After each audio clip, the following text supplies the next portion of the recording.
in 2020, we had the worst recession since the Great Depression, and it lasted 2 months. Why? Because the Fed stimulated our way out of it. But when they look at the inflation numbers that they have, they take a derivative of inflation numbers. They skew the data, and they publicly state this. That way, inflation doesn't look as bad as it actually is. These things have real repercussions, and it is going to be very hard for our economy to get out of this mess. Inflation's obviously a hot button topic. Did a video recently. I'm going to go ahead and drop the link to that below, guys.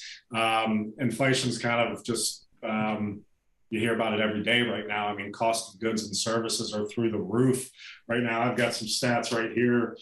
So this is since the pandemic, the outset of the pandemic. Food is up 5.4%.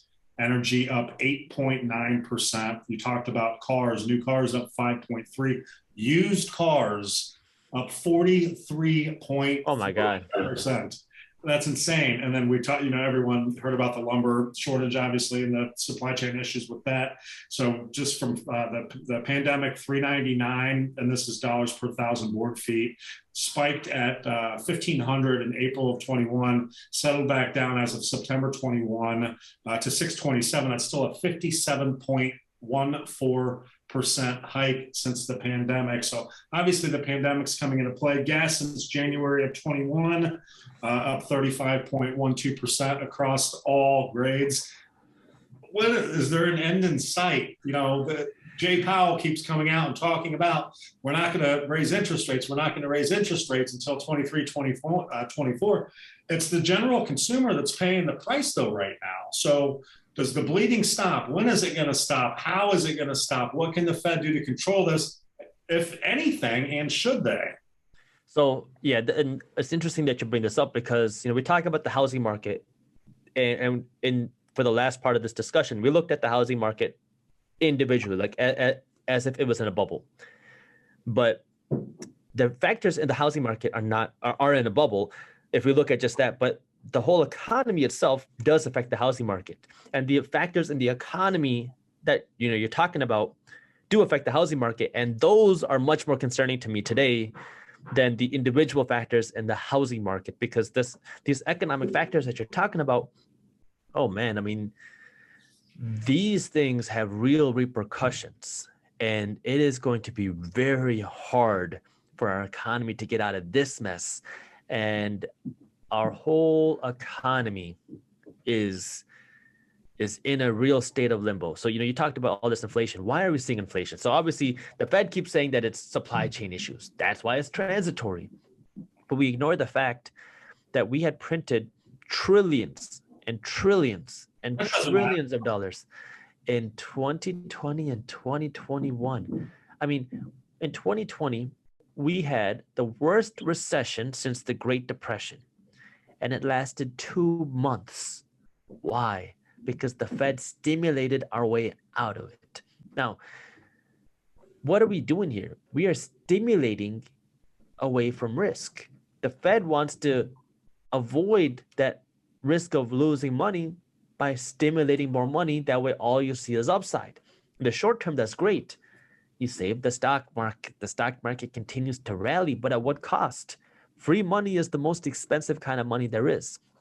So, when the stimulus checks go out, when the unemployment checks go out, when the corporations get their bailouts, when the stock market gets the $120 billion check every single month, which is still going out, all these things, hey, they look good. I got some money. Either the stock market's going up, it is good. But then you see the price of groceries going up, and then you see the price of housing going up because there's so much more money, dollars in circulation, which is causing the price of everything to go up. Inflation is when the value of our dollars go down, which in result causes the price of everything to go up.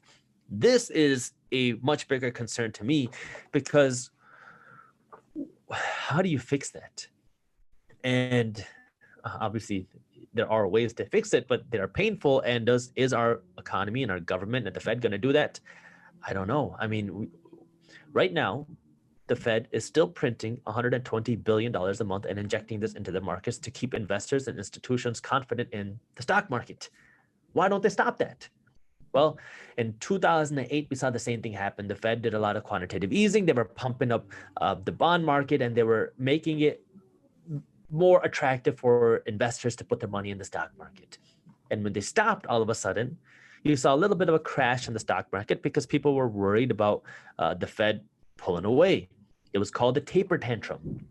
And so now in 2021, the Fed doesn't want to stop because they are worried about a taper tantrum. And so what are they doing? They keep printing money and pumping it into the markets to keep institutions and investors confident. And they keep talking about how they want to stop this money printing, but they can't because they're worried about a taper tantrum. And so, who are we valuing here? Who is the Fed valuing here?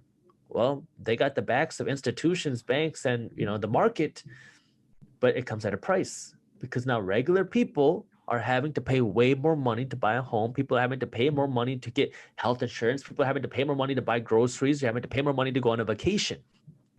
And this is, how do we stop it? The Fed keeps saying that it's transitory. The government keeps saying it's temporary.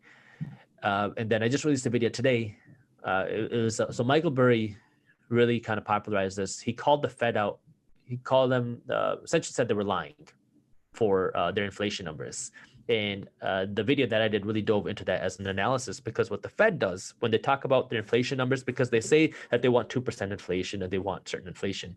And I'm going to talk about why in just a second, which is probably the craziest thing. But the Fed knows, or they say that, we don't want to see too much inflation because it's bad for the consumer.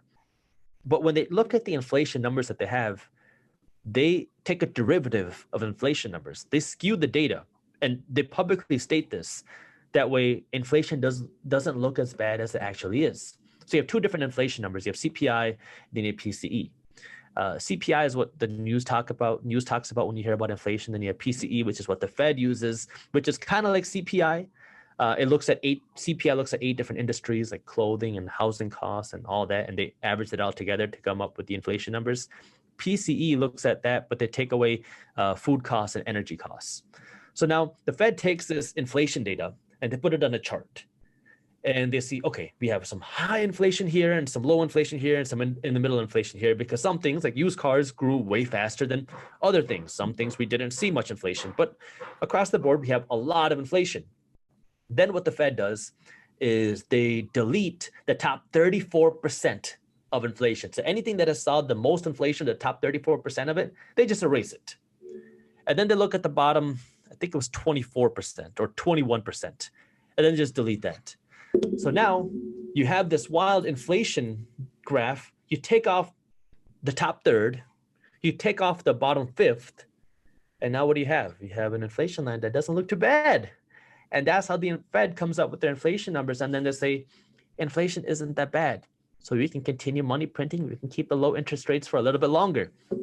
Now, I got trust issues, all right?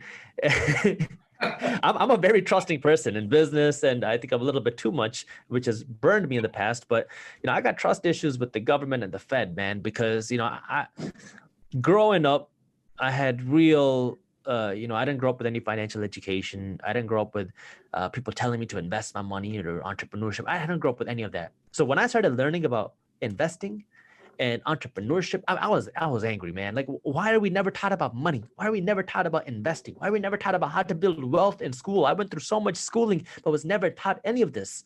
So I started to really kind of lose my trust in first the school system. Like, dude, I spent so much money in my higher education thinking that this is going to help me become wealthy, but never once did I learn a thing about passive income or wealth or financial freedom. Not once. So, the government and the Fed keep saying that, we want inflation under control. We want to take care of people and this and that. But the reality is the government wants more inflation. They need it because right now the United States government has something around $29 trillion worth of national debt. 29 trillion. And so if we see more inflation, that means that the government can now pay back this national debt with cheaper dollars. It is the only way that the government has any chance to even make their payments on this debt. they need it because they have spent so much money, they have borrowed so much money that if they have, the only way they can pay this back is through more inflation. Because if we were to see the opposite, deflation, that means you got to pay back this $29 trillion with more expensive dollars. The government can't afford that. I mean, we're already raising taxes. We have taxes are when you and I work, and everybody who's watching this work, whether it's through their business or whatever, we earn money and we pay the government a piece of these taxes. The government then takes these taxes and they want to invest it into infrastructure and taking care of the economy. But just like anything else, when you have debt, you have to spend money to pay at least your minimum payment on your debt. The bigger your debt is, the bigger minimum payment is. Well, between 2020 and 2021, the US national debt ballooned. I mean, it just exploded, which means the minimum payment, right, for the government also exploded. So more of our tax dollars are now going not for infrastructure and to help the people per se, it's going to pay back this debt plus interest. And so, that's one of the reasons why, the government keeps talking about the need for raising taxes.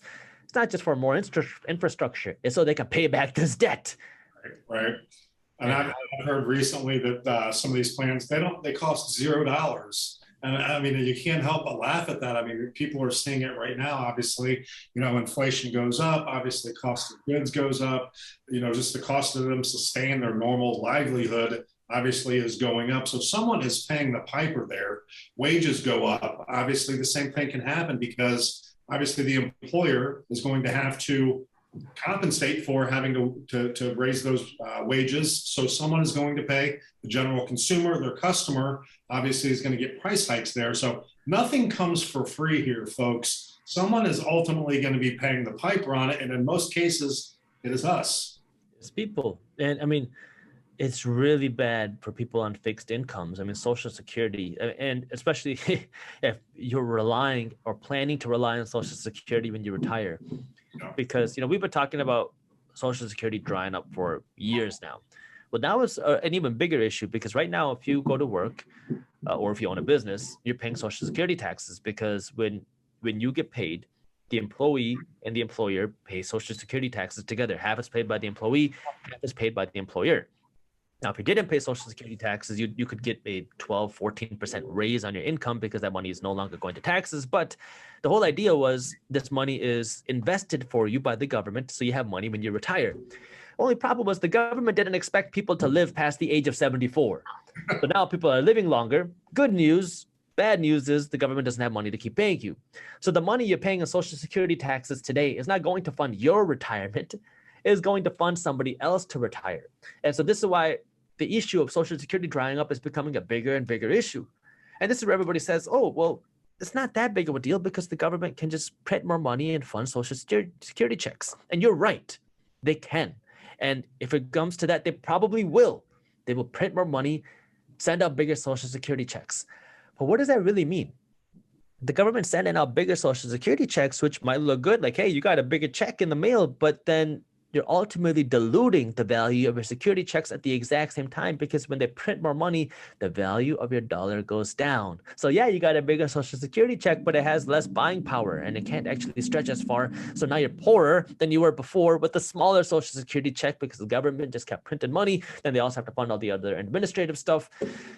This is a real concern. And it's obviously this goes beyond just Social Security checks. This goes across the economy as we printed trillions and trillions of dollars in 2020, 2021. Now, where did that money go?